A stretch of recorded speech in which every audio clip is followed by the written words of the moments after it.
The Bitcoin Group, the American original. For over the last 10 years, the sharpest Satoshis, the best Bitcoins, the hardest cryptocurrency talk. We'd like to welcome our panelists, Ben Ark from LN Bits. Evening all. Christian Rutzel from Raz P Blitz. Guten Tag. Jesse C. from Dr. Orange Pill. Hi, everybody. Daniel Kari from Be in Crypto and O'Reilly author. Hey, everybody. And I'm Thomas Hunt from the World Crypto Network. Moving on to issue 1. First, the price of Bitcoin seems to be up. The price of Bitcoin is up 1.56% in the last 24 hours, with a last of 73,067, a high of 73,271, and a low of 71,391. That's $1 for 1,369 Satoshis.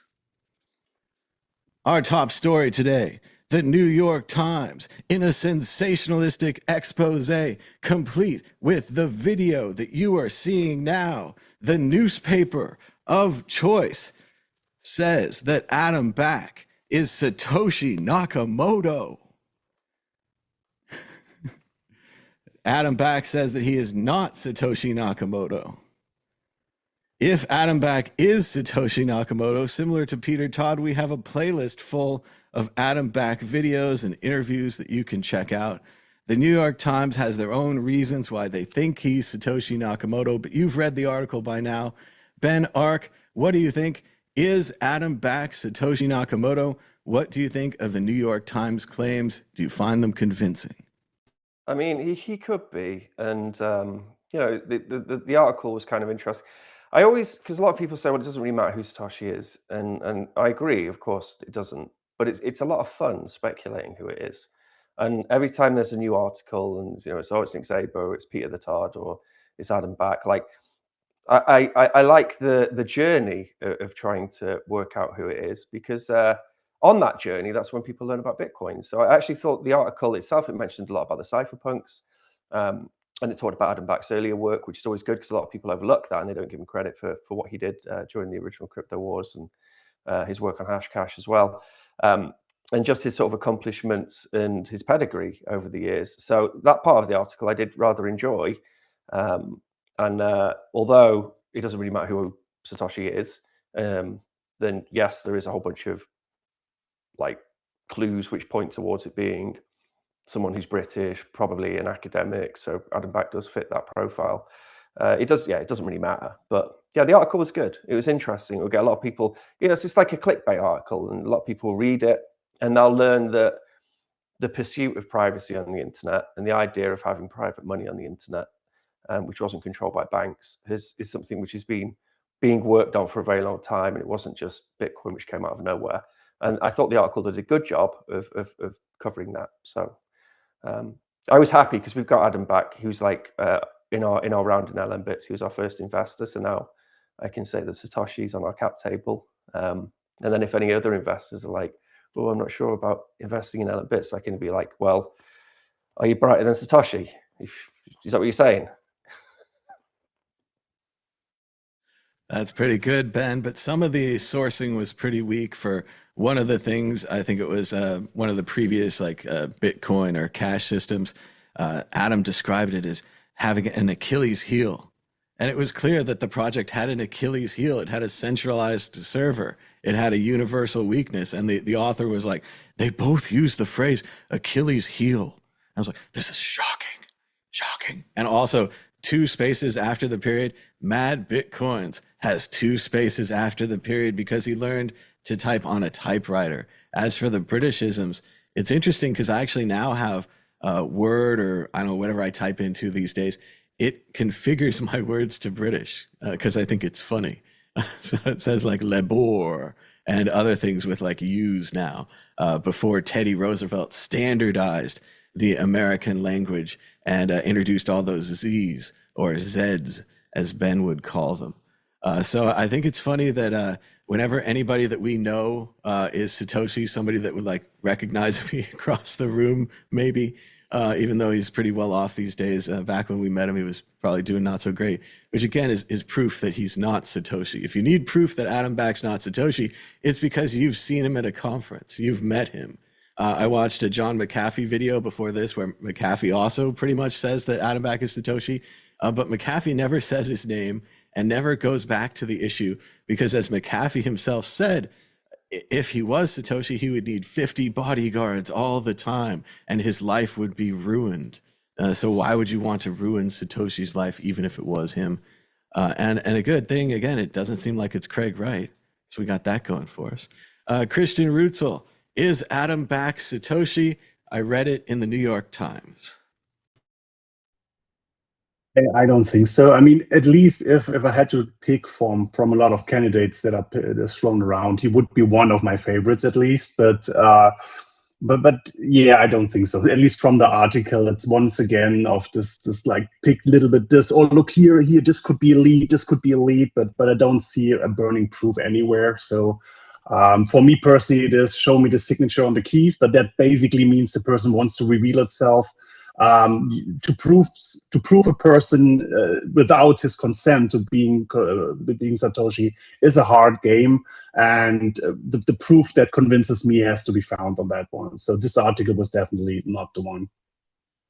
It is interesting to go back and think about the HBO documentary where Adam was in frame himself warning Peter Todd not to joke about being Satoshi because someone will take that seriously and make a whole documentary about it and put it on HBO. There's also, in addition to this article, Brian Armstrong from Coinbase is backing a documentary or appears in a documentary, and they also claim to know who Satoshi is. It will be interesting to see if it's the same person. Jess C., what do you think about Adam Back, Satoshi?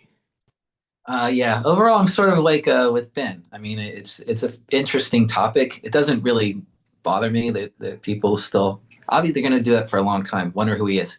And I have also for a long time. I kind of lean towards Adam Back a little bit. I mean, just from all I've seen and heard, that seems to be where most people lean. But I mean, you're never really going to know, are we? I mean, unless someone decides to tell themselves or they figure out some quantum computer decides to break how backtrace reality or something. So, I don't know. Unless they come out, we're probably never going to know. But it is fun to speculate, I think. And it's interesting, and it makes people read articles like that and even watch documentaries. Like the article started talking about the HBO documentary that came out last week.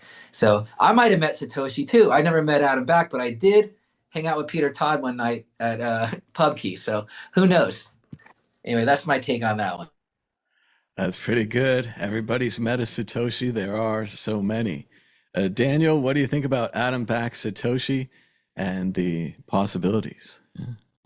So I am going to go out there and say that I feel like this is a pretty convincing argument for Adam Back being Satoshi Nakamoto. And when the article came out, it was really late when I discovered it. I was really tired. I didn't really want to read anything, but as soon as I started reading the article, my experience in this industry and the things that the article was talking about seemed to really click.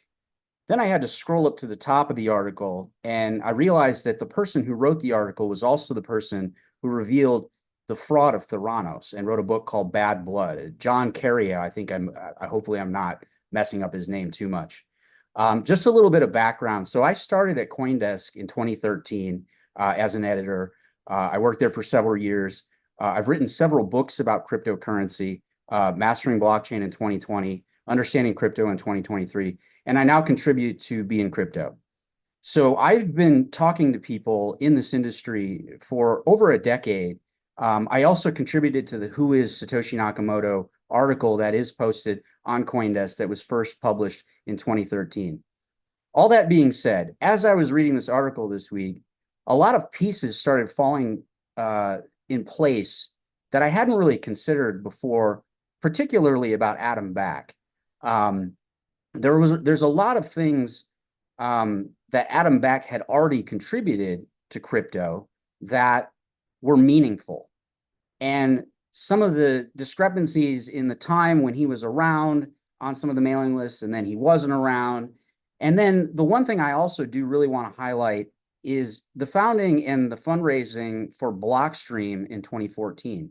Now, in 2013, at the end of the year, Ethereum was announced, and it was a cryptocurrency that had real doxed founders, right? So the founders were real. The next year, Adam founds Blockstream to build technology around Bitcoin, which made me get a sense, hey, maybe like somebody who helped found Bitcoin, or maybe is Satoshi Nakamoto, may want to start a company to try to keep up with other cryptocurrencies that were coming, like Ethereum, like Solana has, a founder that we know who those people are. So it does make me think about the behavior of Adam over the years, how he has behaved, and that you would think that if Satoshi Nakamoto is alive, and there is an understanding of why he had to found this thing anonymously or under a pseudonym, because it was the first cryptocurrency.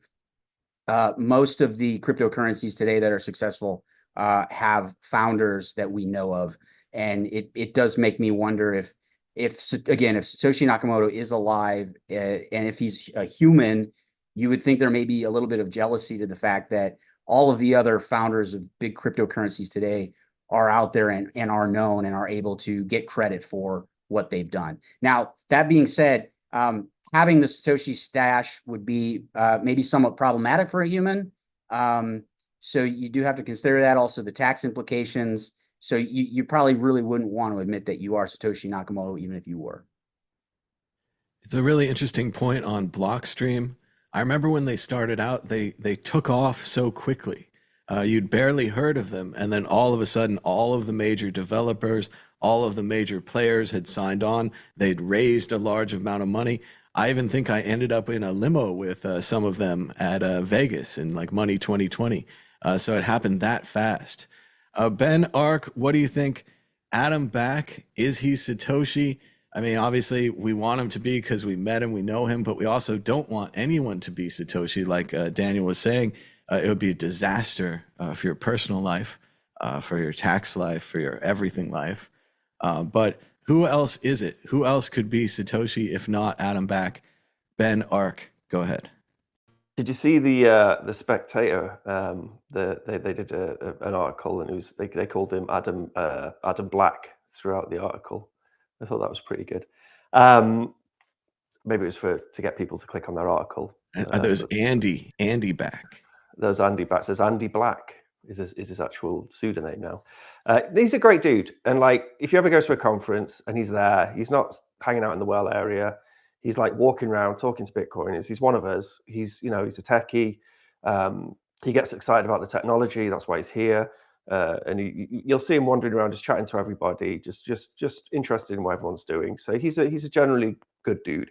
So if it were him, then great. That makes me happy. I don't think we'll ever find out who it is.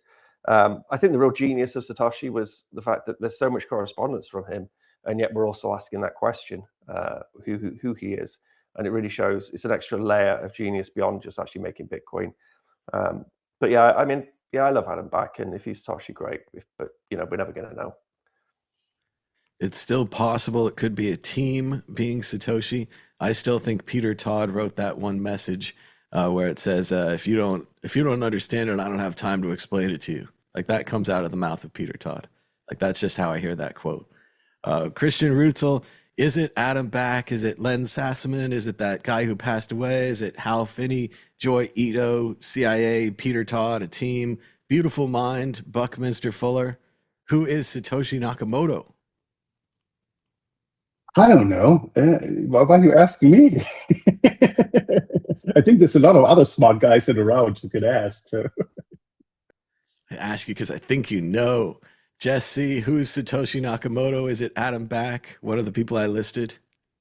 I think it could be a team of people. And it's probably, I think at least 3 of them are on this chat right now. So now we can all say we've probably met Satoshi. If you have 2 spaces after your period, you are Satoshi. Daniel Carey, who is Satoshi Nakamoto? You seem convinced on Adam Back.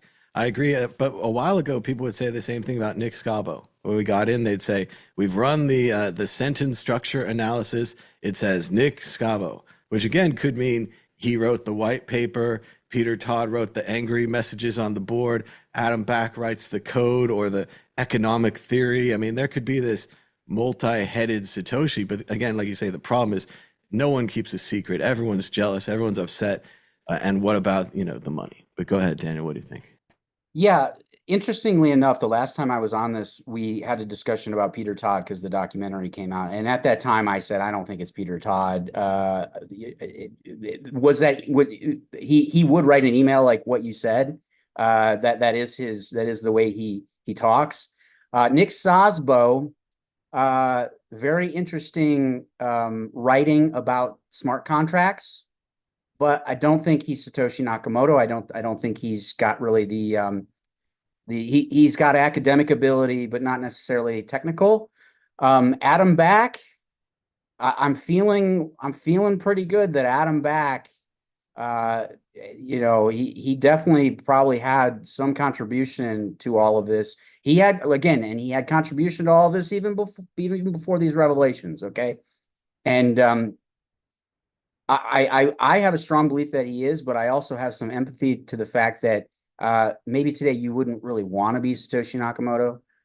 Maybe you really wouldn't want to have the Satoshi stash because there are some people that probably do really want to know who Satoshi is. I'm sure there's plenty of government agencies that would love to know who Satoshi Nakamoto is. And we all remember the story of Prometheus gave fire to man and then was chained to a rock to have his liver eaten out daily by a buzzard, and then his liver would regrow, and then it would be eaten out again. So it's like Sisyphus, but torture. So you got to think that the Satoshi story would be similar. Still, we must ask another exit question, and I think this is key to why I think Adam Back is not Satoshi, as I'll reveal at the end. Ben Ark, does Adam Back have the money? Does he have the early Satoshi coins, or does he have like early mined coins that would be ridiculous? And again, this is why the media is interested. We all think it's like academic theory. They want to see whose name's on the document, blah, blah, blah. There's a like economically world crushing amount of Bitcoin out there that may or may not be controlled by one person, a team of people, a single key. Maybe they threw it out. I don't know, but it's getting more and more nerve-wracking, especially with the quantum issue, as we'll talk about later. Ben Ark, does he have the money? No, I think those coins are burnt and they're never going to move. I mean, I know Blockstream is very successful and it's raised a hell of a lot of money, but I know that there's been periods where, I mean, I don't know if I know, but I think I heard maybe from somebody that they weren't really liquid at some points in their history as a company, which is very usual for lots of sort of startup companies.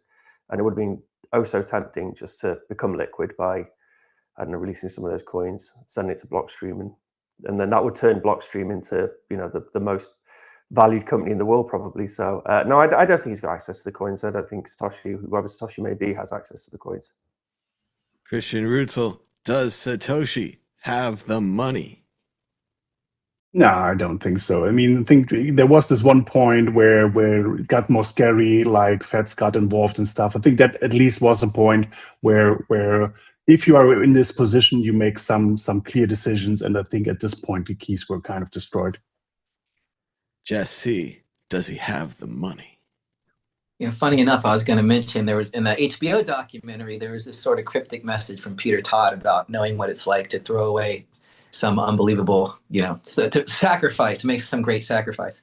So I don't know that whether that had anything to do with it or not. No, I don't think so either. I think it'd be way too dangerous and way too not just tempting. I just think it'd be too dangerous. I kind of always, not always, I had this idea too that it's almost exactly 1 million. So I know mathematically it works out at 21 million the way the halving cycle works, but also it's kind of a nice round number if you think there's really only 20 million now that are flat out available, and of course a lot of them have been lost. But I don't know. No. So long story short, no. I think you'd have to be crazy to have that key anywhere in a safety deposit box. I don't know. Maybe memorized. I don't know. No, absolutely not. What a great position for Peter Todd or Peter Troll to be in, where everyone hangs on his every word and a little mention of this and a little mention of that. And you have to think as well, as dark as it may be, 50, 100 years from now, when we're all gone, they'll be watching these documentaries and poring over the words they said and trying to get from that if Peter was it, if Adam was it, if they worked on it together and so forth. Now, Daniel, we come back to you. Does Satoshi have the money? And do you think Adam Back has the money? I mean, that's what the media is really asking here, right? Well, it's a crushing amount of money, and I think it's almost too much for anyone to bear.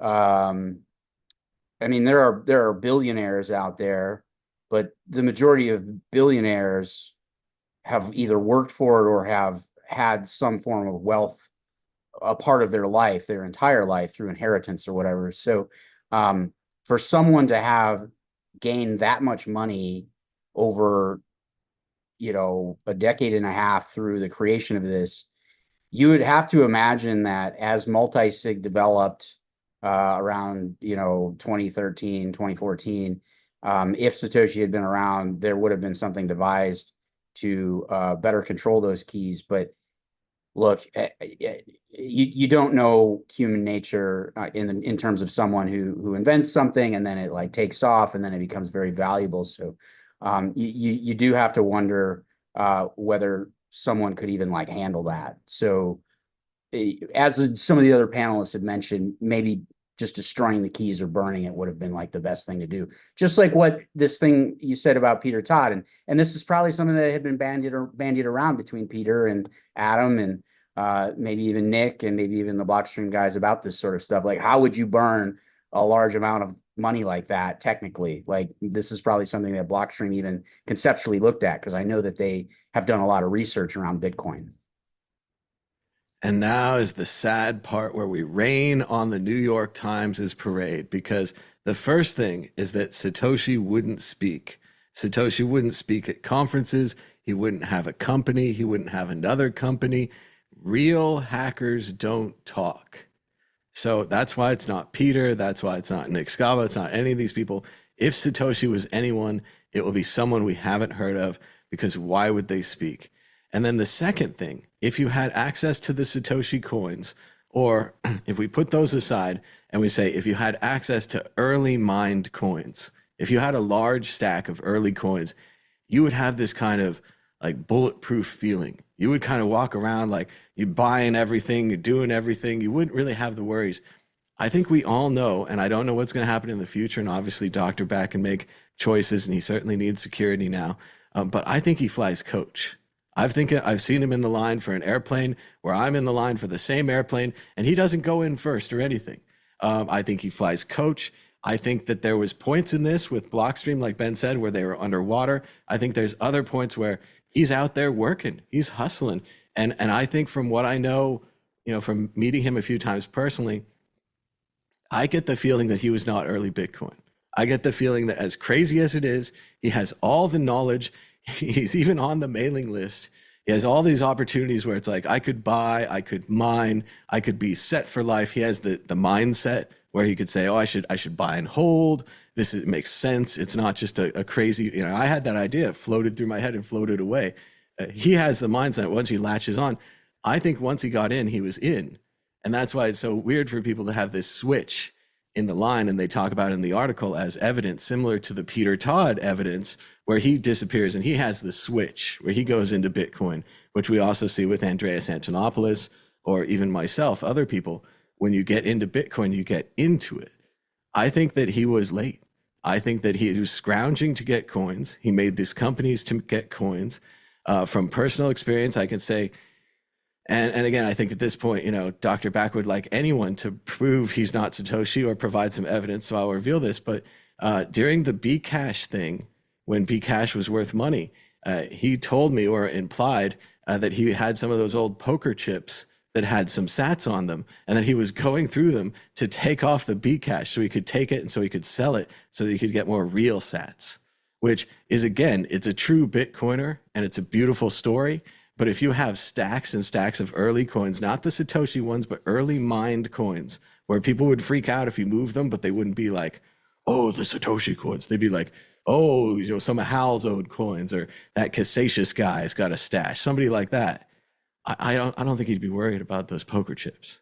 I don't think that he'd be flying coach. I don't think, there's a lot of things. Daniel, more on this. Go ahead. Can I add something? I just want to add one thing, because as you were saying this, and I want to be very quick, is the one thing I've been thinking about since I read the article, and I just want to make a comparison here, is this is fictional, obviously, but if you guys remember the Nolan era Batman series with Christian Bale, where Christian Bale as Bruce Wayne behaved as this like playboy who he had this behavior so that no one would ever think that he was Batman, or there was some psychological reasons why Nolan, the director, did this, but it has made me think about that film series, and I actually kind of want to go back to that because I actually really hated that version of Bruce Wayne, but I do realize now that he was doing it, playing as a playboy, so that psychologically no one would ever consider that he was Batman.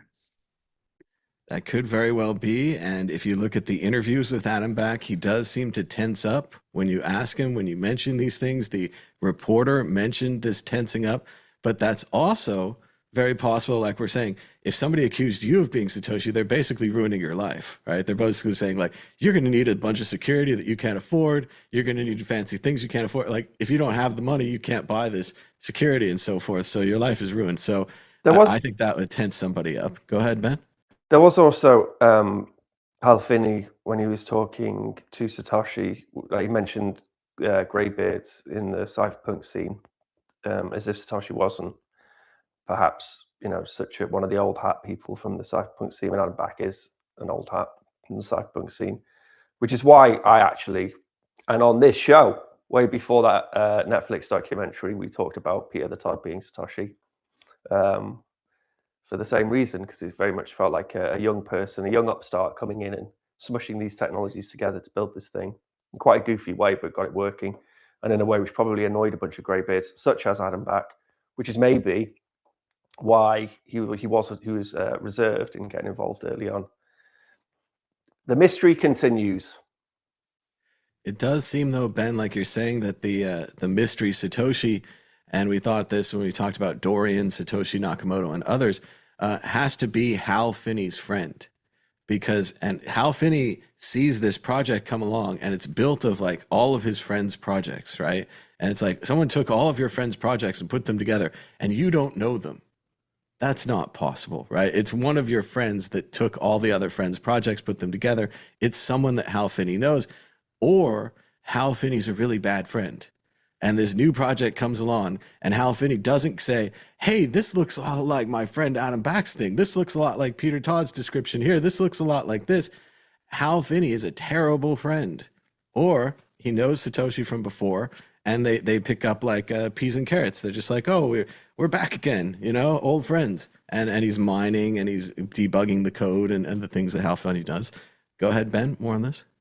That kind of points to Hal Finney not being involved in the creation of it. But I think he was just a nice guy, Hal Finney, and that's why he reacted that way to something new. Whereas often in any sort of space, like when someone new comes along and builds something which some people have been trying to build for a very long time, lots of people kind of resent them for it, and they're suspicious of it. So whereas I think Hal Finney was just excited about everything, that's why we generally quite like him as a character in the scene early on.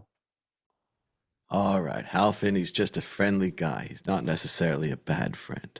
But I agree. We don't know who Satoshi is, but we've talked about it a lot. Let's move on. We do want to read Adam's statement. It says, Adam Back at Adam3US. I'm not Satoshi, but I was early in laser focus on the positive societal implications of cryptography, online privacy, and electronic cash. Hence my 1992 onwards active interest in applied research on ecash, privacy tech on cypherpunks list, which led to hashcash and other ideas. Adam Back. And you can check out our playlist full of Adam Back interviews and make up your own mind. Is this Satoshi Nakamoto? Did we meet him several times? Hey! Issue 2. Iran wants Bitcoin payments from oil ships seeking Hormuz passage. Financial Times. Iranian officials said Bitcoin payments would ensure the tolls can't be traced or confiscated due to sanctions. It's like we've seen this story in the past and it has come to us in the future. It is like we are woken up dreaming. We always talk about Bitcoin and the potential for it to get around sanctions and to be true international money, the importance of oil being sold in dollars, the petrodollar, and the possibility of Bitcoin breaking the petrodollar. Here we see it in real time. It's now happening. As terrible as the Iran war has been, is the Iran war the catalyst that makes Bitcoin a true international currency with daily buying pressure by ships attempting to pass the Strait of Hormuz? Christian Rutzel. I think they at least shows that the use case is still hot and even in big volumes. And this is how states, because everybody was talking about states holding Bitcoin and having Bitcoin reserves and stuff. But here we see like Bitcoin getting used really as a payment system. And I think this is just at least interesting to see, as much as I don't want to comment on the political kind of situation in general. But at least we can see that the Bitcoin is universal here, is picked up as this unsensible money. And I think it's the final proof that that Bitcoin is halal, right? So it's fine to use.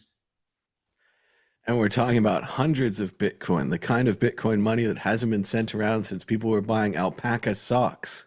And now they're paying to get their ships full of oil and goods through the strait.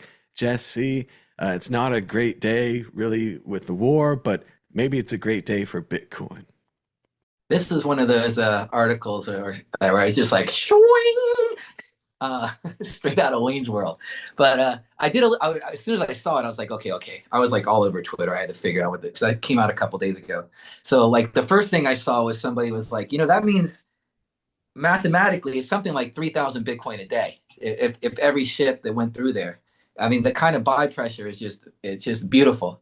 That said, what I also saw is that they're also taking Tether and some other dollar-denominated stable coin.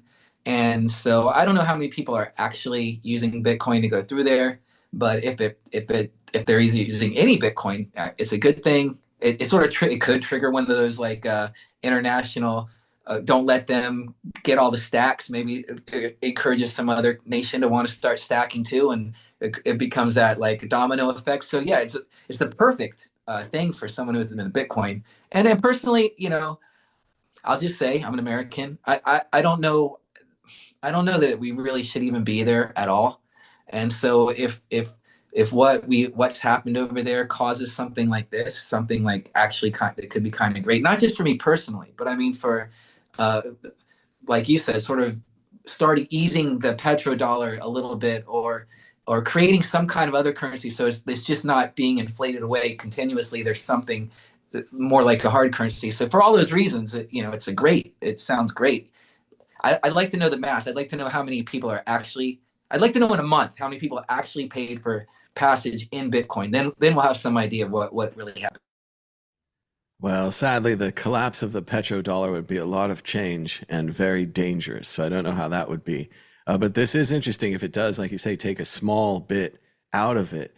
And I agree. When I read the story, I thought it was fake as well. I had to search for a second story. Someone posted on my Twitter. They said, at Grok, is this real? And Grok is like, yes, the article says Iran wants to take Bitcoin. And I think the ultimate way, as Jess was saying, that the reason it's real is they're starting to write other articles where they say, oh, they'll take Tether, oh, they'll take USDC, oh, maybe they'll write an article if they take Litecoin or Straightcoin. You just should have bought Straightcoin early. Daniel Kari, what do you think about Iran maybe taking some Bitcoin to pass the strait? Yeah, I don't know what that outlet was that you just. What was the outlet that you just showed that, Tom? That article, was that Decrypt? Yeah, okay. All right, so that was Decrypt. Yeah, this is Decrypt. Yeah. So when I first read the story, it was not a crypto-focused publication that published, like the first story I read was not a crypto-focused publication. So mainstream media will always use Bitcoin in their title because that is the one that that is the cryptocurrency that people are the most familiar with.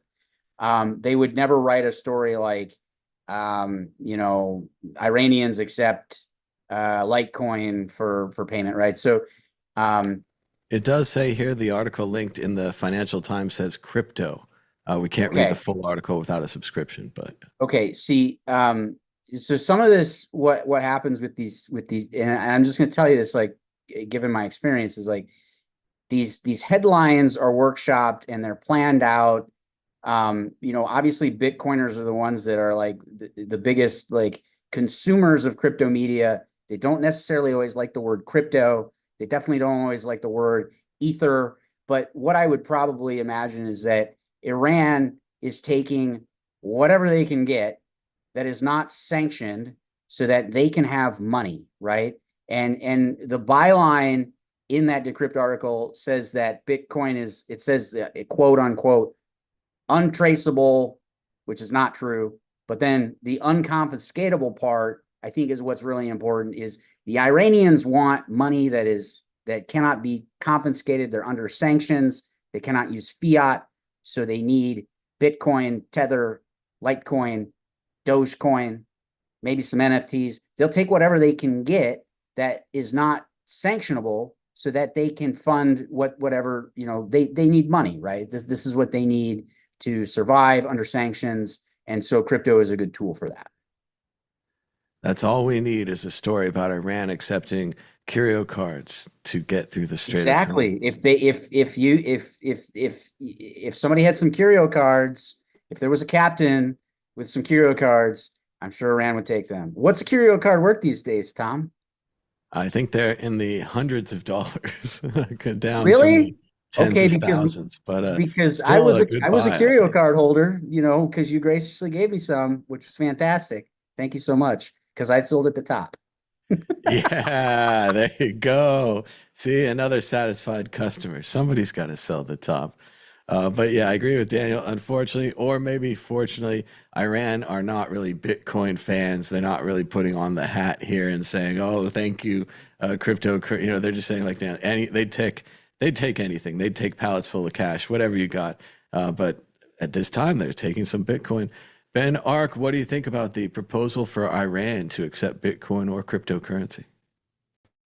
Yeah, I think I was similar with Dan. I read an earlier story where it said cryptocurrency, so it's quite hard to work out whether they actually want Bitcoin.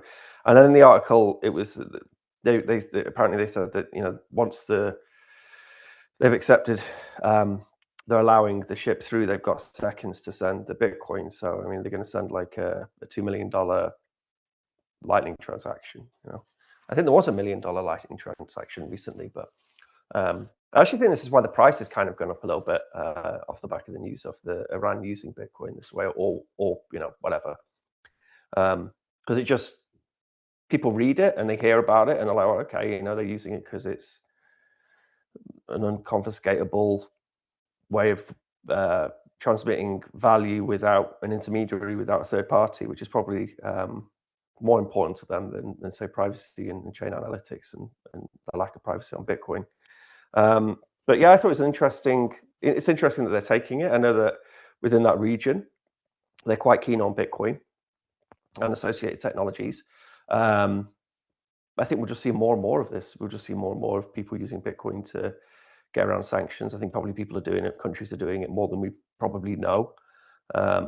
So it's this is what Bitcoin's built for, isn't it? It's anyone can move value.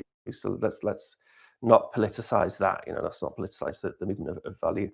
Yeah, so it was an interesting. It was just good to see people using Bitcoin in that way, even though whatever it's for shady purposes, or I don't know. Yeah. I do begrudgingly agree with the panel. And I can't back the breathless Bitcoin proponents who are like, oh, it's going to be this much money times this much equals all of the Bitcoin in circulation will be bought by these people entering the strait. And we're talking sock money. But I do want to agree with what Christian said. Bitcoin is halal. It is clean money. You can use it. And I think that's exciting as well. Like Ben said, it's not for left or right. It's not for this religion or that religion. It's for all religions, for all parties, unfortunately or fortunately. Did you see that somebody put the Strait of Hormuz on BTC maps? That was kind of fun. I have Bitcoin maps. Yeah, this is Bitcoin is accepted here.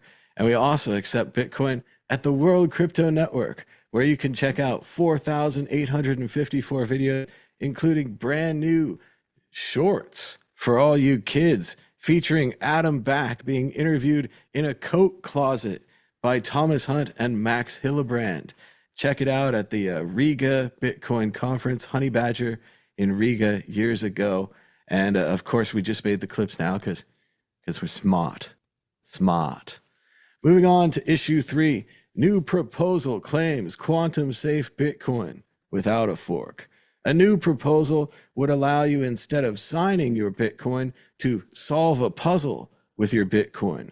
Then you would have your key locked and safe from the evils of quantum computer, called QBS, quantum safe, or QSB, quantum safe Bitcoin. There's also been proposals from Adam Back, where have we heard of him, saying that Blockstream has a 20-person applied cryptography security team working on the quantum issue, basically full-time. You can see that from the pace of R&D output, implementation, BIPs, etc. It's insulting and false to say that Bitcoin protocol researchers are not doing anything, and that there's been 2 new defenses against quantum attacks in the last 48 hours, with Lightning Labs CTO Ola Osatoken, friend of the show, publishing a working prototype that solves a critical problem. It sounds like quantum menace is being solved. Jess C., what do you think about the quantum problem and now, almost instantly, the quantum solution? Well, it's sort of, I still like to say sometimes that Bitcoin's still like in dial-up modem phase. That's what it feels like sometimes. The funny thing about, well, one of the more interesting things about it was it appears that it costs $175 to $200 a transaction if you do that. So I guess definitely not going to be buying coffee anytime soon. But if you got a big stack, the quantum thing, it's a little scary, to be honest. Yeah, especially when Google's putting out articles, you got to kind of believe they're not BSing a little bit. So still a couple years off before that, at least. Everybody's very optimistic when they say they're going to make some kind of new crazy technology. So it could be 2 years off, it could be 4 years off, but I think it's inevitable. So at some point they do have to upgrade. And I'm just glad people are looking at it right now and doing stuff about it. But luckily we don't have to use it yet. And, if one day I have to pay $200 to, I don't know what I'd do in that situation. It's hard. I don't know. We have to get a little closer to it. But that's my take on that one. Well, I agree with you very much. You definitely wouldn't buy coffee. Daniel Carey, what do you think about the quantum situation and the sudden response from the Bitcoin coders? Okay, so I have a new version of my book, Mastering Blockchain, coming at the end of the year. And so when I see all of these quantum stories, I have to take them and I have to file them into a little quantum thing that I have, so that when I write chapter 10 about the future, what am I going to do to address quantum, right? So there's all these stories about all these proposals and research, and that's great that Ola Roast Beef is a friend of the show. That's awesome. But what I would really like to have for like chapter 10, the future of the 2026 version of Mastering Blockchain, is what's the plan? What's the plan here? Okay, there's a lot of research going on, right? Okay, we don't have to dispute that, right? So what is the plan? Now, I want to go back to what Adam Back wrote, because now I do have to focus a little bit on what Adam Back writes now. So why is there this indication that it's insulting that researchers are not doing anything when we know that researchers are doing anything? So this is like a denial that they're not doing anything. Why is it that Adam Back is not insulted that people think he's Satoshi Nakamoto? That's my question. Oh, because it's nice to be Satoshi. It's insulting to say you're not working on the project. Well, we know that And everybody's again, working. we're contrasting with the Ethereum developers here. So other Okay. coins got out ahead of Bitcoin in responding to this because I think a lot of large people, and not myself as a large person, but I include myself, thought the quantum thing was kind of overblown. Then the Google article comes out and we all have to change our meters and say, okay, the quantum thing is here. We're going to need, a new encryption for, a lack of a better understanding. And now we have two. But we do have angry, strident language from Adam Back, almost like he's the leader of Bitcoin. That's what I was trying to get you. That's what I was trying to engage with you with. Maybe you're right that my logic maybe wasn't correct there, but I am focusing a little bit more on what Adam says these days, where I wasn't before. Well, I mean, I think everybody wants to be the leader of Bitcoin. Wouldn't it be great if you said things and people listened? And obviously, yeah, if you don't Adam have a has massive that. tax bill for having Satoshi Peter Todd stack. has that. Well, and again, they have this security issue now, where like we've all seen like Adam or Peter wandering around a conference just being normal guys. I don't know if that happens anymore. I mean, I don't even know. In general, these conferences have special VIP areas to keep me out, and I find myself outside of those areas. So I don't know that we hang with them in the future, but. I don't know, at least they get articles, they get quoted, things like that. Let's go to Ben Ark. What do you think about quantum proposals? We now have two strong proposals. It's like the old days of lightning. Things just come out now. Yeah, I mean, like the brightest people in Bitcoin I've spoken to who are in the know, and actually, Thomas, if you go way back into the archives of the World Crypto Network, I did an interview with Stepin Snigarev, who is a legit quantum physicist and is actually, in fact, building a quantum computer right now as we speak. And he wasn't worried about Bitcoin not being quantum resistant, and that we had plenty of time. And if it did ever sneak up on us, there's something we need to seriously consider. There's a whole bunch of different ways in which we can do it.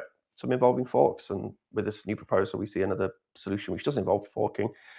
And I think Adam Back's I think he was interviewed on Bloomberg on this, and I think he was correct. It's something we should build something where we can slowly migrate keys across, and then have a grace period of 5 to 10 years where that can happen. And those who don't migrate their keys across, then they won't be quantum proof. Yeah, there's a bunch of different ways to fix the problem. Since the question was first asked, there were ways in which the problem could be solved. It's just some of them are elegant, some of them are harder to implement than the others. And this does touch upon one of our previous topics, the whole Blockstream topic, and its founding. And originally it was founded as a sort of umbrella for a lot of these core developers and researchers and Bitcoin researchers to work under. That didn't exist before in a meaningful way. And they would work on products and services, but then it would be a mechanism which could pay these people to also just work on solving some of these problems, such as Bitcoin's quantum resistance. So I'm not worried about it, just because I've spoken to a bunch of people who are far brighter than me, who actually understand the issue and how urgent it is, and none of them are worried, and say there's plenty of solutions out there. So I do want to agree with Ben. I do think we have the best people working on this, and that's why we have these two solutions. I'm reminded of a scene in Good Will Hunting where they're putting harder and harder math problems on the board, and Skellen Skarsgård says something like, "The gauntlet has been thrown and the faculty has answered." And I feel like that with the quantum problem. Like they put this big problem ahead of our big brain guys, and they all want the Bitcoin money or whatever, so they're willing to solve the problem. And they worked on it really hard, and they came up with a solution. And now we've got at least two options. Maybe not good enough for Daniel's book yet, but they're developing. They're percolating. They're boiling on the stove. Let's go to Christian Rutzel. What do you think about the quantum solutions instantly delivered by the faculty while the janitor's out there solving the next problem? Yeah, I mean, there were people quietly already kind of working on towards a solution. So there was already work going on, but recently we were seeing more, especially with the Google reporting and stuff, people getting a little bit nervous about the topic. I think it's on a technical side, I'm also not that kind of worried, but you can see that the broader public is kind of starting to get nervous. And especially you just saw AI getting so good. It was promised for tens of decades of years, and now it's basically starting to be there. I think people get maybe the same question: what if this happens now with quantum? So I think it makes sense to present a little bit more of the work that is being done. I think the two things that we were seeing are more like some rough patches, something more like fallback mechanisms to clean up in an emergency situation, stuff like that. It's good to have those ideas, but I think that's not the solution we should strive for in the meantime. So it's good to see that Blockstream is putting a good team on a more kind of for working on what could be more like permanent or more like better solutions here that we can really rely on. And there's one person I really personally liked, it's Jonas Nick from the Blockstream team. He was now recently in Germany communicating some of the research they were doing because this topic seems to be not getting people worried now. And I think there's a good way, like with the shrinks kind of situation, where they say basically, because there is quantum resistant cryptographic stuff out there, but the signatures are way too big to put on the Bitcoin blockchain. So that's a bit the problem. So we need special solutions, special quantum solutions for signature solutions for Bitcoin. And I think he was there, like presenting some ideas where we can use something with a little bit stateful, but that's maybe from the UX a bit problem, because people can lose some state, like beside their private key, they have to keep some files or some data, and this is not always the best, but this can produce small signatures. But then maybe combining it with a fallback mechanism. So if you lose those files, you can still move the money, but then you have to do a big transaction that costs you much more. So I like the creative and solution thinking that is going on there in the Blockstream team. So I think that's good. And on the other side, every change we need in Bitcoin always works with pain. And I think it's good at least that the people are getting a little bit more nervous about this to get this topic at least forward. But I don't think we should all panic now. So let's see what now comes up. Listen to the reasonable people, and probably we can all come together and then decide on something. Hopefully in the future. Let's see. It's Bitcoin. We're all a big family. Come on, make it happen.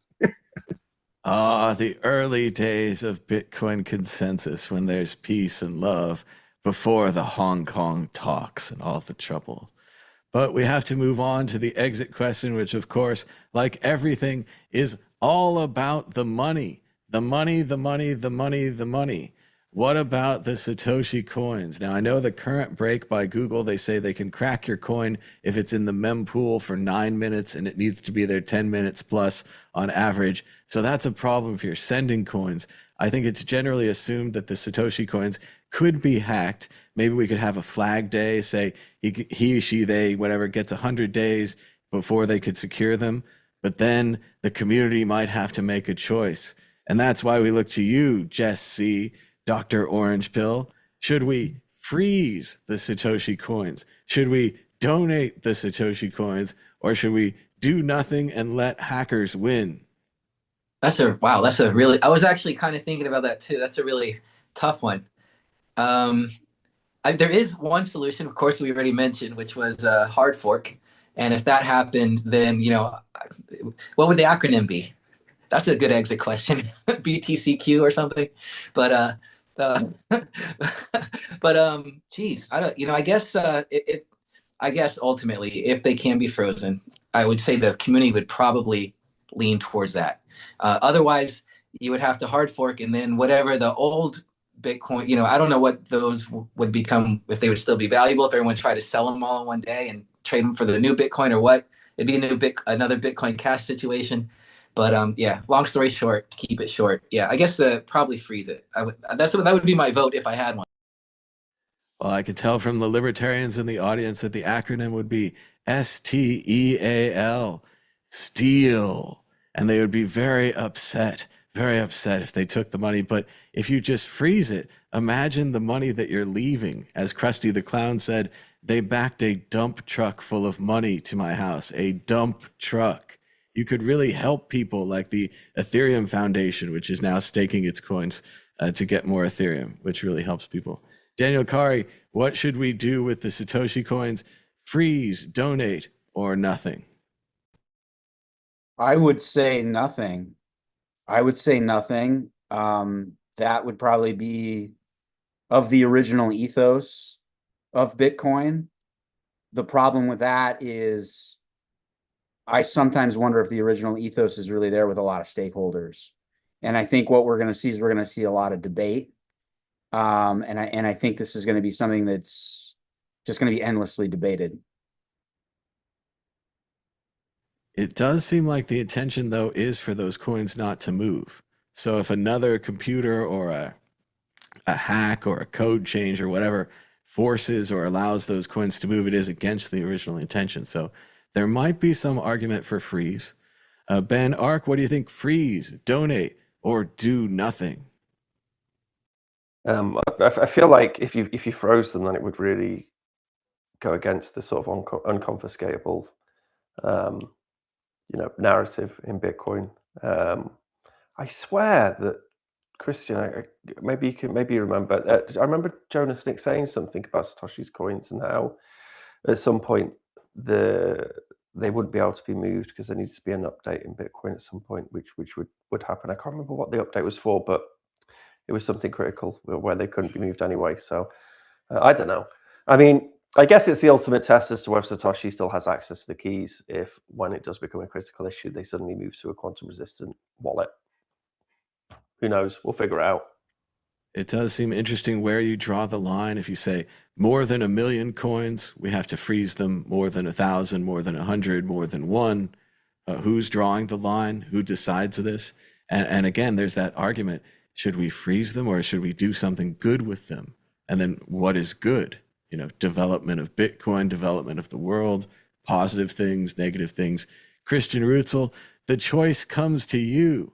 Freeze, donate, or do nothing. I'm from Germany, so I'm big into recycling. So I'm for recycling. And the question is, what can we could do good stuff with them?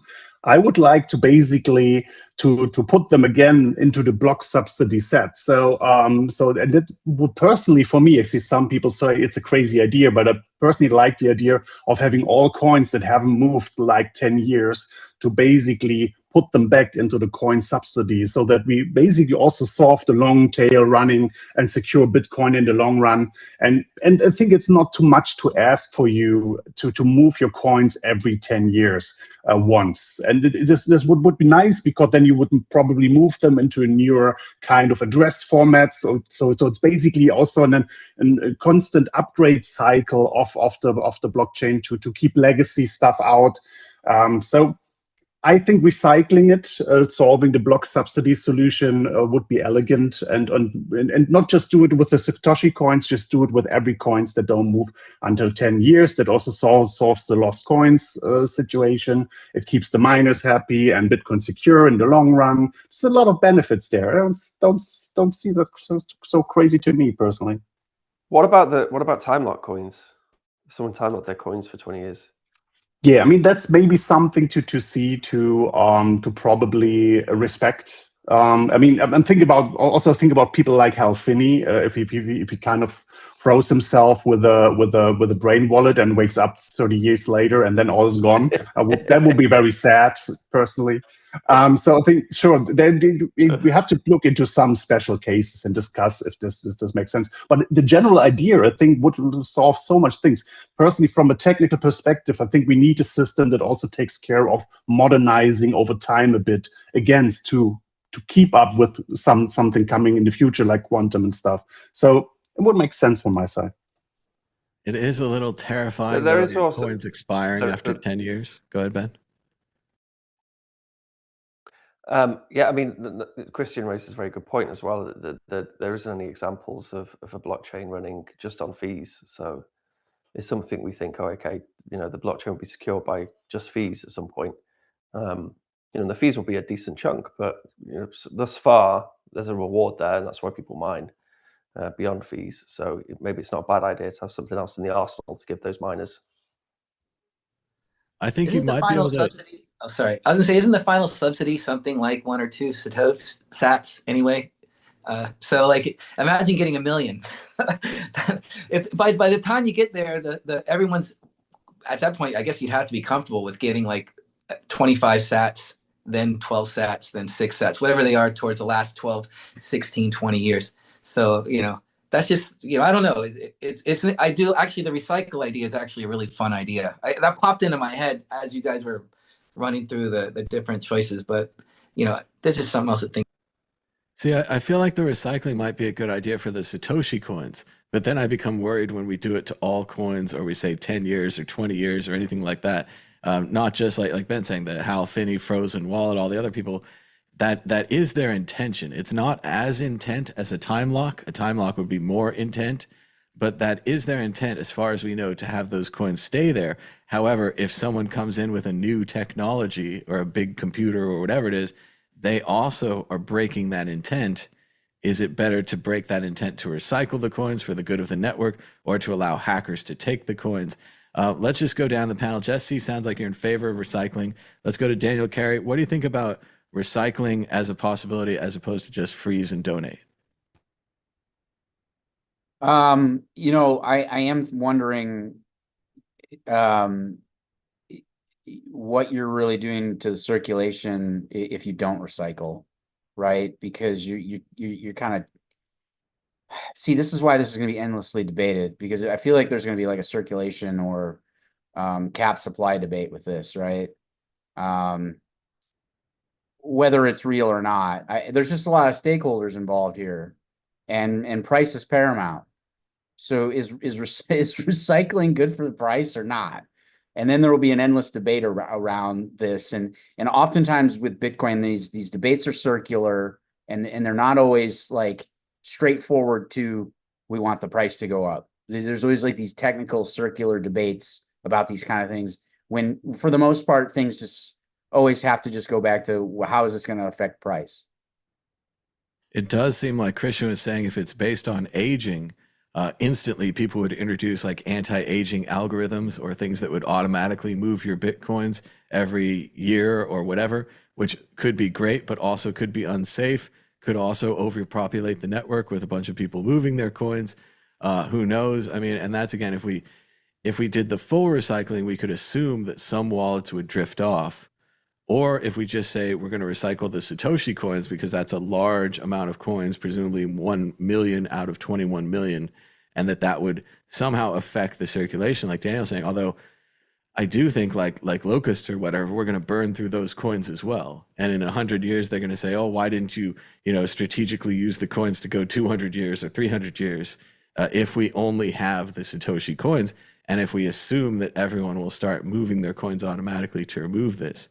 Ben, Ark, yes or no? Recycling? No, yeah, recycle is better than the hackers getting it. It is a very interesting argument, and like Daniel said, I think we're going to be debating this forever, because it's kind of a moral argument. Do nothing is a noble thing. Sometimes the hackers win. Recycle the coins, better than freezing. Freezing the coins, the original intent, the coins don't move. But if someone changes their mind and wants them to move, now you've denied them that ability. So I think we could have debate about it forever. I think we're like Hitchhiker's Guide to the Galaxy, when they're like, oh, you can endlessly debate this religion. No one will have any proper grounds. All debates and all arguments are valid. We could do this for 1,000 years. Let's move on to issue 4, the price. Bitcoin surges past $72,000 a coin as U.S. inflation misses Wall Street forecasts. Additionally, Bitcoin surges past $72,000 a coin following Netanyahu's Lebanon ceasefire agreement. The president also announcing ceasefires and other things this week. And JP Morgan Chase CEO Jamie Dimon, one of the big haters of Bitcoin for years and years, admitted in his annual letter that the bank's ongoing success depends upon how fast it adopts Bitcoin, worrying that Block and Stripe are expanding into JP Morgan's territory. Let's go to Daniel Carey. What do you think about the price of Bitcoin? Can I just ask who Green Candle is? Like, who is this guy reporting these things? Green candle? Mysterious green candle. I don't know. It's almost like FUD and FOMO at the same time. Like, I mean, I wish I had an X account like this. I still call it Twitter. I'm sorry. Okay, like, all right, just okay. So we've had a bit of a pump, right? So there's been a bit of a pump, and it's so strange to me that Bitcoin is so sensitive to the just the rollicking events of the world, okay? Because we don't know what's going to happen tomorrow, right? And then, something bad happens and Bitcoin dumps. Something good happens and Bitcoin pumps. I saw the pump. I mean, the pump was pretty obvious because it felt like things were like starting to chill out in Iran, right? So you get a pump, right? But we're just like in chill out mode. Like, I'm not sure if there's like really a resolution here. And so like we could see another dump, right? Like, again, like we just have these rollicking markets just based on complete uncertainty of the news cycle.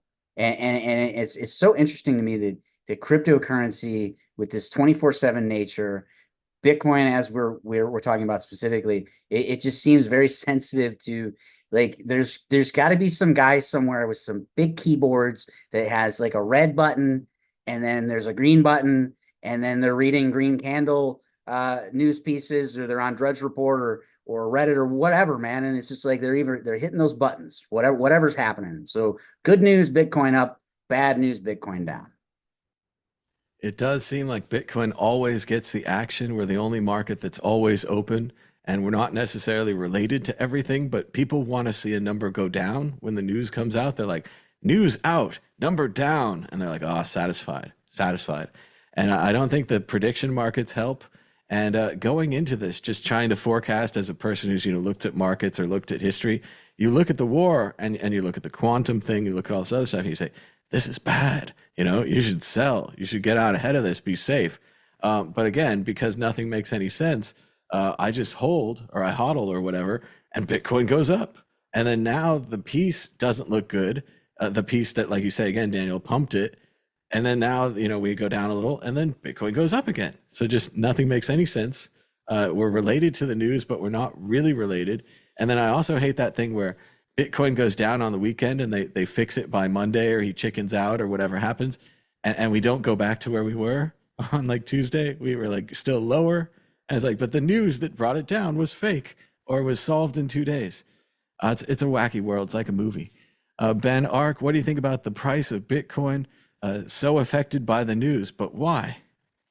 It does make sense on a macro level. It doesn't make sense for you, Thomas, because you're a Bitcoiner, and for you, Bitcoin is a safe haven. You're like, well, times are bad. I'm going to put my money in Bitcoin, and that's where it should stay, to be resilient against all the crises which can happen in the world. This thing's permanent, and this thing has value. But currently, within the markets, Bitcoin reacts as a risk asset, which is why when inflation is low, money is cheap and sloshing about, then the price of Bitcoin goes up. When inflation is high and when there's war and when there's bad things happening, because people see Bitcoin as a risk asset, the price goes down, which is wrong, and it shouldn't be that way. And the way in which we get to Bitcoin not being a risk asset is by having all those commodity use cases, a lot like gold. So it's not just, so currently the majority of people who are moving Bitcoin are traders who are not Bitcoiners, which is why they treat it as a risk asset. It's not your hodlers and whoever else. It's just traders who are treating it as a risk asset. We don't want that. We want all those commodity use cases, like gold has commodity use cases, and then we end up with some stability. And actually, it will then react like a safe haven, and it won't be a risk asset. It'll be somewhere you put your money when there are bad things happening in the world, because ultimately that's why what Bitcoin was built for. I'm not at all surprised that the problem is traders. What I would also like to add about Stripe is we implemented Stripe. So you can, with it. So basically, I'm sat in my shop and I've got multiple systems running for Bitcoin payments. I've got Bits running for Bitcoin payments, and then I've got a different system running for traditional fiat card payments. So I'm like, this kind of sucks. I just want it all in Bits. So we added a Stripe integration, and we had it for Bits as well. We were in our shop, when you buy something, you use fiat. Then we were using Stripe, and then we got blacklisted from Stripe because we were doing Bitcoin things. And I said, look, oh, this was why. Let me tell you. So, well, the reason we got blacklisted from Stripe was we were selling buy Bitcoin stamps in the shop, and the memo came through as a buy Bitcoin stamp. So they must have some flag saying buy Bitcoin. And then they thought we were selling Bitcoin, and we went to appeal, and we went through this process like several times. And then Stripe were like, no, we want nothing to do with Bitcoin. So I don't buy this JP Morgan thing about Stripe warming up to Bitcoin, because they were so opposed to it. We do have, you can use Stripe in LM Bits, by the way, if you run your own LM Bits. But yeah, I mean, I've got, currently got Stripe running here for this on LM Bits for this POS right here. But yeah, I don't think they're Bitcoin friendly at all. Because Stripe's business model is that they're unique in the market in that they're a fiat payments rails which has an API which you can plug into, and you can accept payments. And to get there cost them a hell of a lot of money, and they don't want to rock that boat by doing anything to do with Bitcoin. So yeah, I don't buy that Stripe are getting involved in Bitcoin. As a side note. It is another one of these like Western Union where we expect them to bring in their own Trojan horse, but they're busy bringing the horse in. Like Ben said, that you could use Western Union, you could use Stripe, or you could just use actual Bitcoin or actual Lightning, which would be open source and free, but people keep choosing those branded ones. Christian Rutzel, what do you think about the price of Bitcoin? Yeah, I mean, like Ben was already saying, like it seems it just shows us how much the speculation is still part of the market. It's not just people woke up that Bitcoin is the safe haven and gives you like the good fundamentals and all the kind of things. As much as this is true, and this we all hope people will see this more. The most people see the number go up, number go down game, and that's very closely tied to the news. The only thing I hope personally is that the markets start to basically to ignore what the politicians are kind of saying, because it seems like it is one day up, one day down, insider trading here, whatever. Like so personally, I think they had also the markets have to learn to get more relaxed. I think that's and this maybe Bitcoin could be a first asset that starts this, and then the rest of the market can follow. That would be very nice. Jesse, they say it's inflation. They say it's the ceasefire. They say it's the green candle. What do you think about the price of Bitcoin? You forgot about the Strait of Hormuz, and you forgot about Michael Saylor's buy day. There's actually a lot of research about this kind of thing where for markets, and mostly in this, I would say in this case, probably just a coincidence.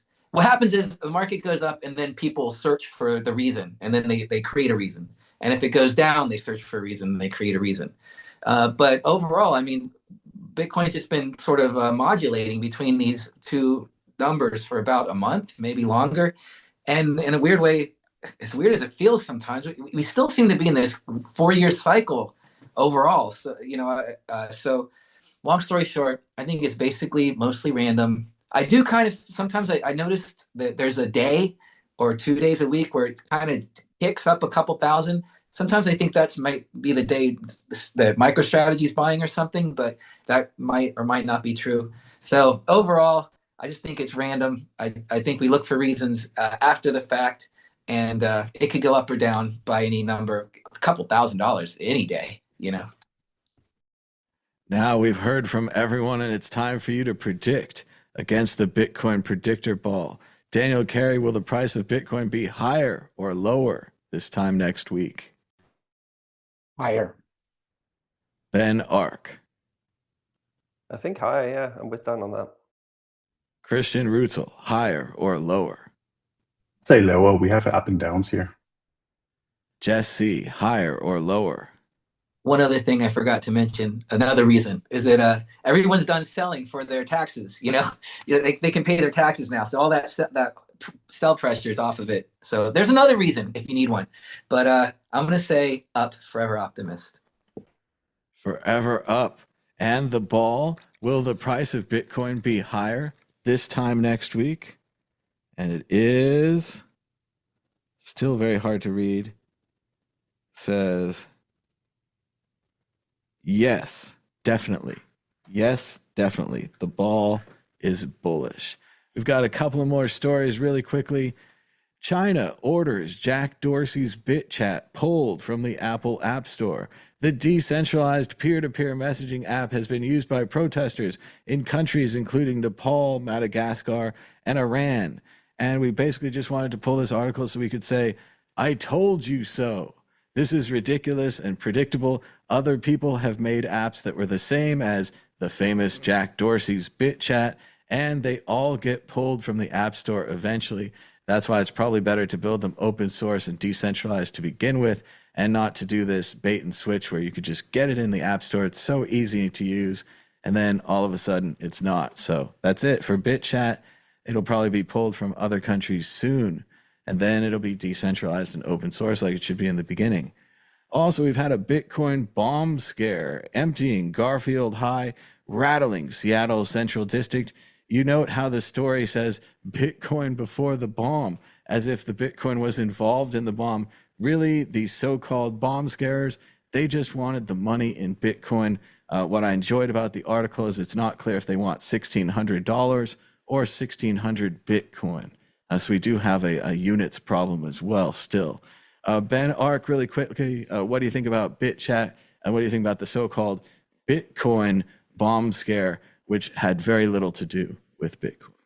To be fair, correction, Thomas, BitChat was open source, free and open source. So well done, Jack Dorsey. Actually, like, you know, Jack Dorsey annoys me because he's one of those kind of like, you know, God complex CEO types, Americans who annoy me. But he is legitimately a bit of a telecommunications dork, which I respect. And that side of him I really like. And actually, I think BitChat was a good idea. And well done to him for building it. And seeing it being banned is, I guess, a sign that it's working, and then people are using it. And the you know, China is scared of it, and whatever other, you know, authoritarian regime. But it's that classic.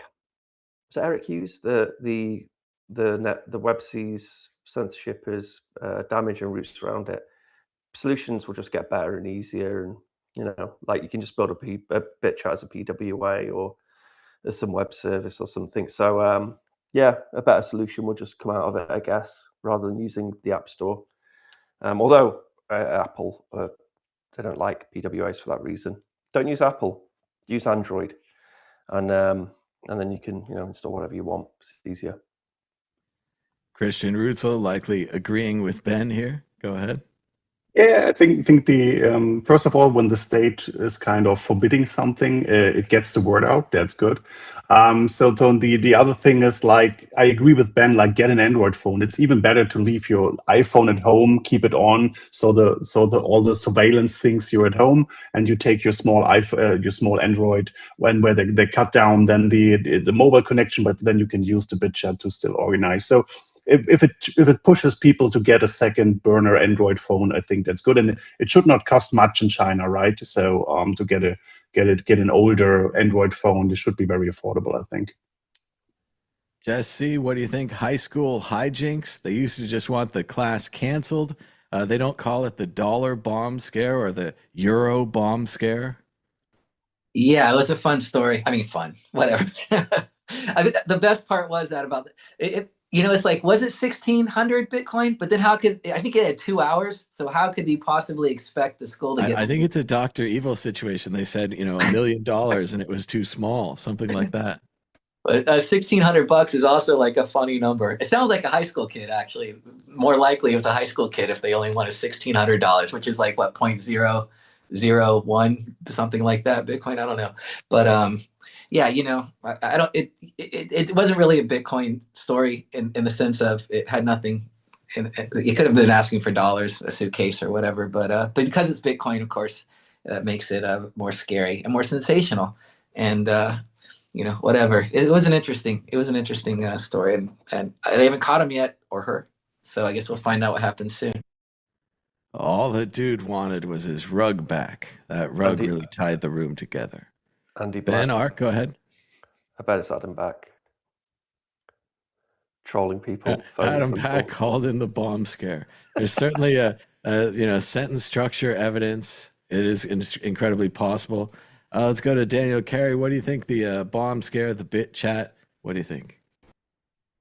So the bit chat thing, from a media perspective, like the media loves to write stories about China's influence on Apple, right? So like that's like a big part of the story because there's always going to be these tools that are these decentral, like I can't remember the name of the app, but there was an app like this when there was the Hong Kong riots. Okay. And it wasn't, maybe, I don't think it was BitChat, but it was a different one. So these stories sort of get recycled, and the media knows very much in the digital age with analytics, they know what stories work. And this one and the narrative of China's control over Apple, yeah, okay, yep. So there was Fire Chat. I would have never remembered that name. But you're also that was in 2014. Okay, I'm talking about in 2019. I was actually there during those riots. I was stuck in my hotel, It but looks they like were it says doing, 2019 they used Bridgeify and HKmap.live. But yeah, yeah, there's so two it movements. was the Bridgeify one that there was a story about that, because I believe that they also blocked that one from the App Store. So again, I'm just wearing like the media hat, like where these stories sort of come from, and I'm reacting to like, hey, like an editor would come to me, like if I was still, I'm not doing newsroom stuff anymore, but like an editor would come to me and he'd be like, hey, Apple did this again, like, can you write a story about it? Like a reporter loves to do that because they know that the story will perform well. Good performance of a story ends up in the editorial meeting. Your name gets mentioned, and then you're golden, right? So this is how a newsroom works, right? Bomb scare related to crypto. Again, that guy probably did really good traffic, got mentioned in the editor's meeting. Then he gets the next best, he gets the new story, or like someone sees the story and gives them a scoop. So I'm just kind of giving you guys like a little bit of like the inside, like how this stuff really, like, this is how the media sort of works. Like there's always like this talk about, oh, the fake news, the media, the media agenda. Let me tell you what that agenda is, guys. They look at Google Analytics, they see what you guys want to read, then they write more stories about that. Okay. That's the agenda. No surprises. Okay. That's, we're just giving people what they want. People love train wrecks. Okay. So like you wonder why you see like all this negative stuff, because it works. Editors like it. Editors like the writers. Writers get more work. Writers get to be superstars. Then they get scoops. That's just how it all works. That's the game. Well, I do love it when they put Bitcoin in the title. Makes it And easy for that's me. a thing too. Okay, so like I will tell you guys, if you can put Bitcoin and price in that title, it's going to perform well. There you go. And the Apple is a good story as well. There's a book, Apple in China. I wish I had time to read it. And just in general, because they're such a righteous company over here, and they're even involved in recycling their computers now and letting you repair them for the first time in decades. But the righteousness falls apart when they went to China. I think they had to adapt. Their products were being copied. Other things were happening, and a lot of the righteousness is gone. So I do think Daniel's right. That's an easy article to write.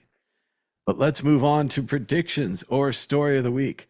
Ben Ark, are you ready with a prediction or a story of the week? Go ahead. It's everything's happening all at once for us. So we have the point of sale now. We used it in cheat code, the conference cheat code. The can I share screen as well, Thomas, as well? You give me permission. Yeah, it's working really well. So we had like 5 Go merchants ahead. using.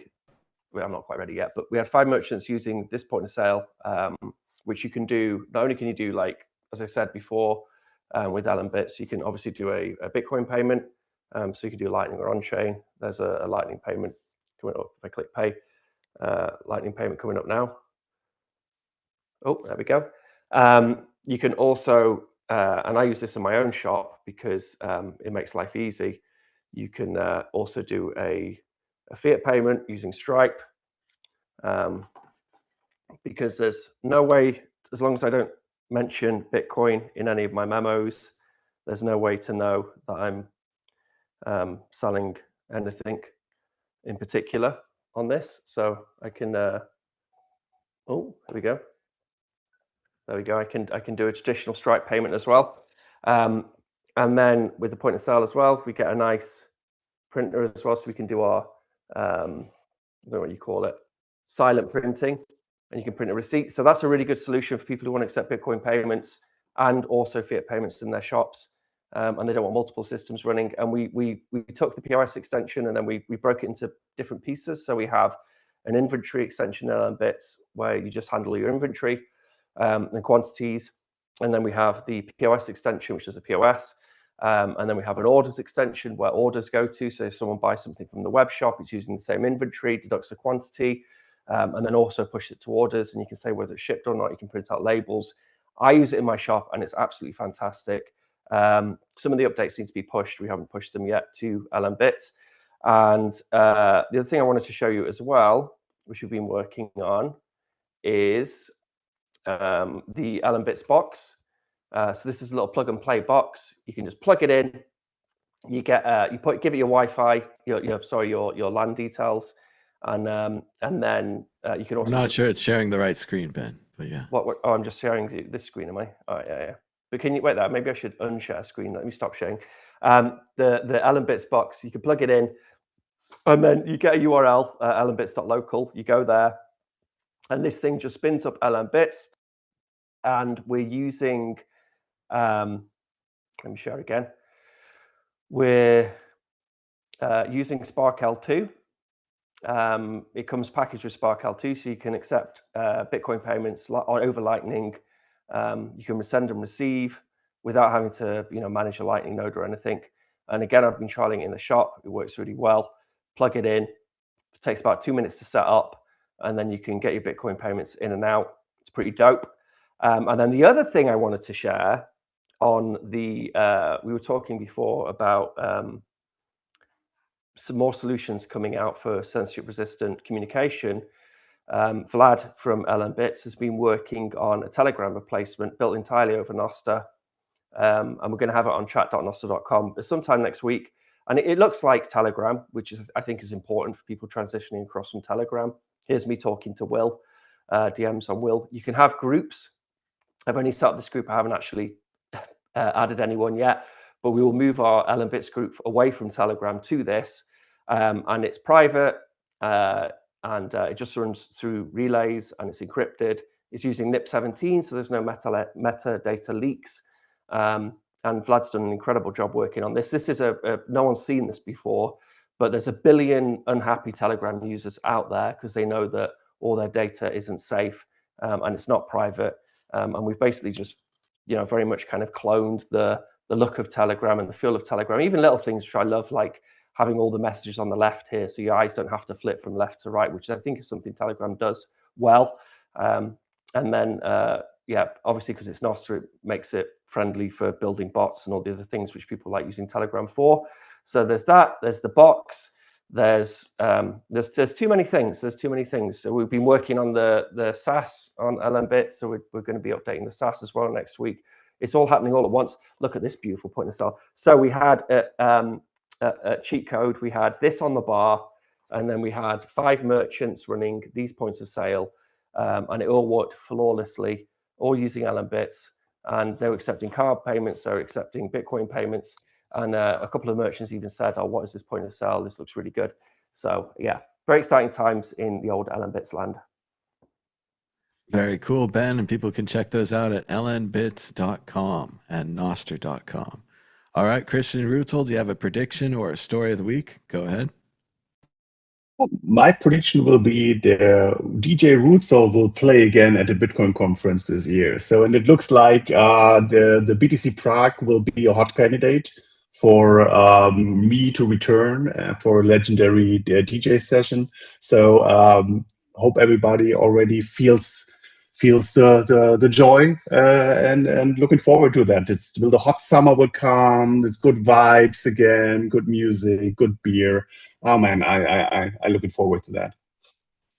That sounds great. You can follow the DJ Rutzel on Twitter and we won't announce it because I had a few drinks and I probably should announce it, but there is also a party happening in Prague, which I'm very much looking forward to, and Christian should be there, hopefully. DJing. But yeah, it's going to be an epic party. Very cool. Exciting things this summer at the Bitcoin conferences. Jess C., do you have a prediction or a story of the week? Go ahead. That was really cool, Ben, by the way. Thanks for showing that. A story of the week, Thomas, I know you're really into sci-fi. I started reading Project Hail Mary because you suggested it last time I was on. You suggested some other good books. I'm going to suggest one, The Man Who Saw Seconds. It won a couple of awards. I think it just came out last year. A really good action-packed sci-fi book. And so I'm just going to throw that one out there. Definite recommend. That sounds like a good one. And there's also the movie now of Project Hail Mary, which sadly I still haven't seen. I'm just too busy. I want to get down and see it. There's been lots of good reviews. I've been avoiding most of them, but I've read the book, so I know what happens anyway. But it's going to be a good movie, I think. So also second that, and any sci-fi is recommended by me. Daniel Carey, do you have a prediction or a story of the week? Go ahead. I don't have a prediction, but I did just recently interview for Be in Crypto Anthony Scaramucci, who is the former White House communications director for Dude, in the I first love that. Sorry. Well, thank you. So he did some predicting for me. He talked about Bitcoin's iPhone moment. If you just go to the Be in Crypto YouTube channel, it's there. Also, Tom, I want to thank you for mentioning the Google research on quantum, because I did make a note during this session that's probably what I'm going to put in chapter 10 for Mastering Bitcoin, the 2026 edition. I'm going to say that. Yeah, there he is. He's So, wearing a this is the type of stuff that if you're... Thank you for that. Where was I? Okay, so yeah, the book with the quantum stuff, I am going to put the Google research stuff in there, just to plug the book a little bit. We don't have a Amazon page for it yet, but I am talking to the publisher next week about it. So Mastering Blockchain, it's the second edition. It's completely rewritten. It is going to teach people how to build on-chain crypto apps using AI tools. So you don't need to have any programming experience. We're going to go through setting up a wallet, how you can do a dollar cost average. And this is going to be using AI tools like Cursor or Claude Code. Sounds very cool. And you Dan, can check Dan, out. sorry, can I just interrupt? Dan, I'm very excited that you interviewed old Scaramucci there, because he's one of my, on my list of podcasts, I've got The Rusted Politics US, which is very good. And Scaramucci's in there, and he's always dropping the B-bomb. Yeah, and he knows his shit too. It's good. So on the Be in Crypto YouTube channel, I interviewed Charlie Lee, who is the founder of Litecoin, who is the Satoshi of Litecoin. And I also did Anthony Scaramucci. So both of these guys are part of digital asset treasury companies. Charlie is doing Light Strategy, which is a publicly traded Litecoin thing.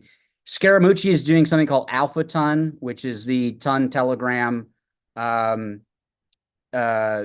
cryptocurrency, and he's doing a DAT around that. So these folks are talking to me because the stock market for these DATs are not great, and so they want to be out there talking about it for investors, get them excited about it. So these kind of things are coming on the Be in Crypto channel. I was doing writing for Be in Crypto for a while, but they've actually switched me over to video because the video interviews are just doing better.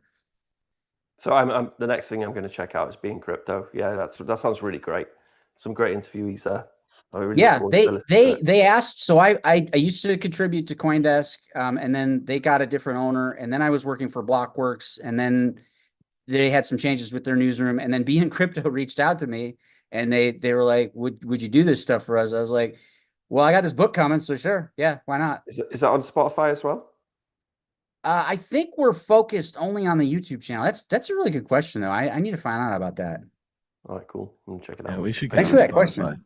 They also have Adam Back's Satoshi's Email and the Future of Bitcoin, an interview with Adam Back right there on the Be in Crypto channel. And again, not to insult Adam, but is this how a billionaire dresses? He's got an orange hat, he's got a gray T-shirt, and he's got an orange wristband on. He looks like he could be hanging out with Bezos. He looks like. Have you seen him? Have you seen him recently though? He looks like he's off CSI. He's strutting around in that black suit with that black T-shirt. He's like he's going to solve a crime on CSI. After interviews like this, you got to figure somebody gets to him and says, "Hey, man, You could look better, but look, there's a guy walking by in the background. With There's his a guy with the private keys. He's got the private keys. He's got the football. But yeah, we're still at that level of Bitcoin media, I guess. But no, still really cool. BN Crypto has an interview with Adam Back, as well as Daniel's work with Charlie Lee and Litecoin, Satoshi, and Scaramucci. He lasted 13 days, I think, something like that, 11 days, I forget. But very cool stuff. You can check that out.